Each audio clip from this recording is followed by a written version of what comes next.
This extremely rare white whale was captured on film by British tourist Dan Fisher.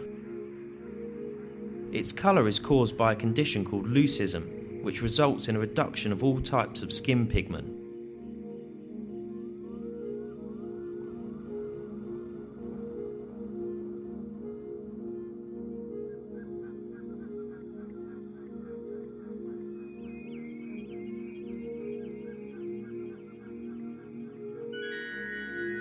Dan, who has spent 10 years working at sea, says he has never seen anything like it before.